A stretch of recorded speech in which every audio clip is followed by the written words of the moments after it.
morning, Shirley. We're going to spend the month of May talking about challenges that we face as moms with children who struggle to read, don't enjoy maths, or perhaps have special needs.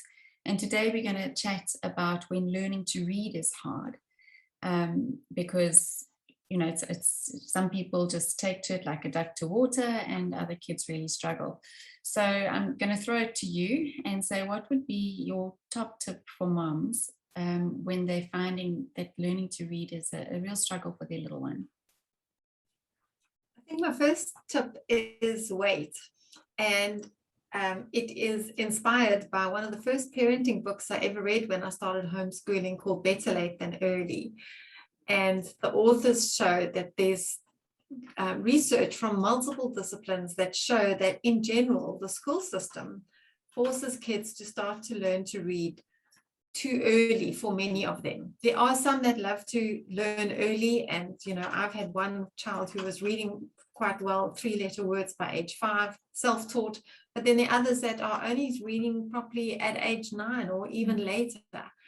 And it's just like babies. They don't all learn to walk at 9 months or 11 months or 13 months. There's a range, and reading is the same. But it's so stressful if you're the mother of a child who's one of the late readers. So, I think you've just got to hear Wendy and Shirley's voice in your head saying, just relax, it's going to happen. And I can tell you, I've had countless feedback from mothers who say, it happened, like he's 9 years old, but finally today we were driving and he read what was written on the truck that went past us, and I thought it was never going to happen. And the mother is so excited because suddenly something has clicked and her son can read. And there's so many testimonies from homeschooling parents who've stuck to their guns and had the courage to just wait a bit, and then the kids did learn to read. But I know that it's hard for mothers, so you maybe share your story with somebody who struggled to read. Yeah, I think first of all, exactly what you're saying, it's hard for moms because whether we are homeschooling or not, we do tend to compare all the time. And it's a very, very unhealthy habit. But somehow it's just like in the blueprint of our human nature to continually compare ourselves, our homes, our children. So if you do have a child that's slow to read, or even let's change the flow of our language. It's not about slow to read, learning to read in their own time. I think that's how we've got to reframe our thinking. But first of all, if that is the situation in your home, just don't compare. Your walk isn't meant to look like somebody else's walk. Your child is specific to you, and you need to embrace and support and cheerlead along their journey. We had a child who by 10 still was switching letters, couldn't remember one word from one sentence to the next sentence. And at that stage, she was between 10 and 11 years of age. And we knew that we now needed to take it a step further, because we'd done the same thing with each of the children. And we knew that there was a problem. So he was diagnosed with dyslexia. And we purchased a program from the States and just methodically worked through the repetition, and it was lovely. It was multi-sensory, and by the end of the year, a 12-month period, he had started to pick up reading, and a year later he went from reading almost nothing to reading C.S. Lewis's Chronicles of Narnia.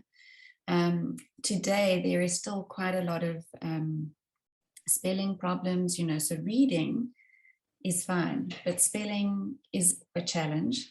But then, he says to me, but you know what, I've got Grammarly, I've got spell check. So there's tools that our children can use later on. And there are some kids whose dyslexia is so severe that they never get to the point of being able to read fluently. And that also is in a way fine, because there are things that they can do. I think there's that pen reader, there's audio books so that they can still fill their minds. So later on, it's fine. But when you're in the trenches with your kid learning, it's always good to get a program particularly if you've identified a problem, not just struggling, not just a slow to learn to read.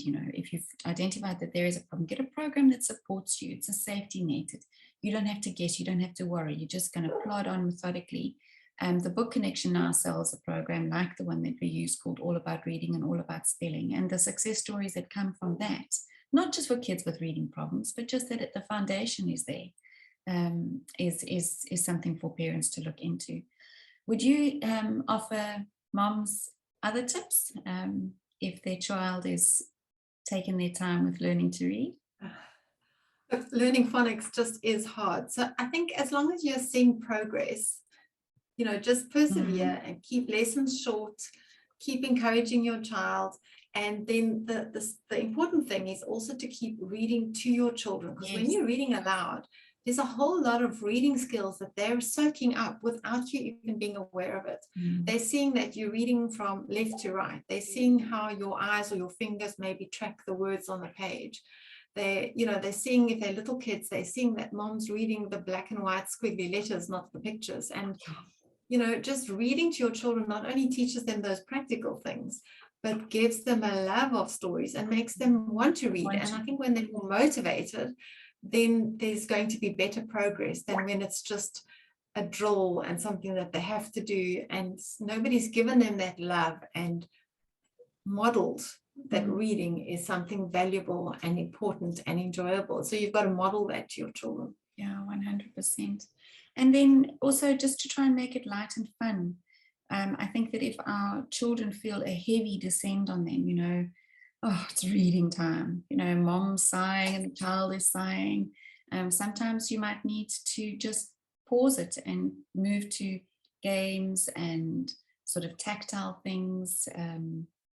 Just, mix it up a little bit to lift that heaviness. I'm not reading yet. Everybody else is reading. Kids can also get really down on themselves. So look at some games, look at the online stuff that the kids can do. I know that you use a few online resources, and we actually have them, I think, on our website. But yeah, anything else that you would add?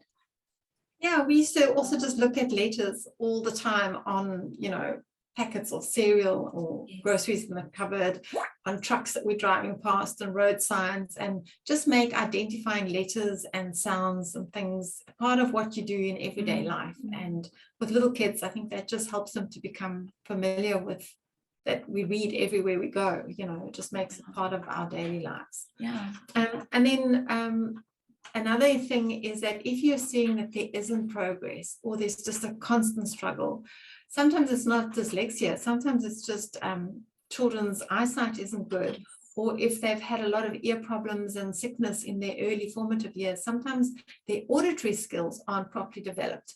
So in some cases, if you really just feel like you can't figure out what the problem is, it might be a good thing just to go and get an eye test or an ear test or both done, just to rule that out of the equation. Or if that is the problem, then you can do something about, resolving that problem. So sometimes it's really just something simple that's causing a huge hurdle. And once you identify it, then it's not a problem. Yeah, 100%. Yeah, good advice.